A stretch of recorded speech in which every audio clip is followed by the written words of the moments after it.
Mr Flanagan. Sometimes you come in here, well, a lot of the times you come in here and you hear about crises in various different sectors and what are we going to do about it, and sometimes you come in here and you hear some positive news, and from the Speaker, Morel, very, very positive news, and the statement that is made is that the bigger farms tend to get more of the money than the smaller farms, and that comes through in an awful lot of things that are said here, and that basically needs to change, because we're looking for a way to keep people on the land, and well, if we have examples of how it's actually successfully being done, it should be copied.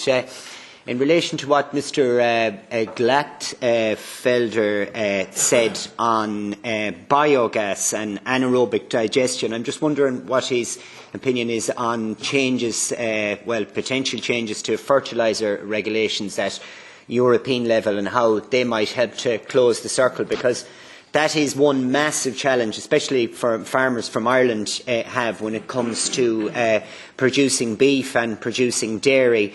There is pressure on to close the circle, and we have examples of projects now coming forward with small-scale anaerobic digesters in the Netherlands that are leased out, I understand, by the state to the farmers. I'm just wondering, what do you think? Will this make a difference? Because we're actually going to have to do something. We can't ignore what people are saying about farming and the pressures that are coming our way.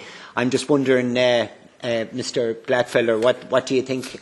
Will these proposed changes in fertiliser regulations, will they make much of a difference? But the main thing I want to say is you actually get a bit of hope listening to Mr Barrett and Mr Morel, that there is actually a way that people will be able to make an income out of farming. And I think one of the biggest things that's come out of it is, and it's always been clear, and we're always on about feeding the world in here, from one of the graphs that was shown there, it's quite clear we can already feed the world.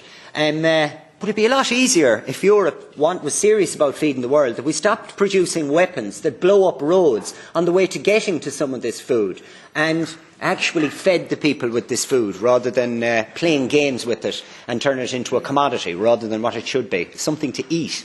Mr Flanagan has the floor. Mr Harpez, you gave an interesting slide there of how the food production was consumer-led, and how consumers had moved finally now onto nutritional quality. I would question whether consumers ever moved away from the taste of food, and whether food would taste nice or not. I think that was led by someone else. I think people always like tasty food. But if the consumer is to lead into the future, what do you think the factor will be into the future? Do you think it will be carbon footprint of the food?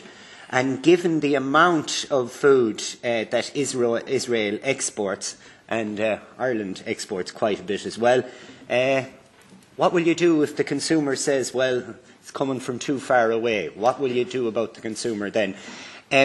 Just a question, if I can ask a question of the Commission, and it's in relation to, it's a question that I've asked previously of one of the speakers up there, and MEP McGuinness also asked it.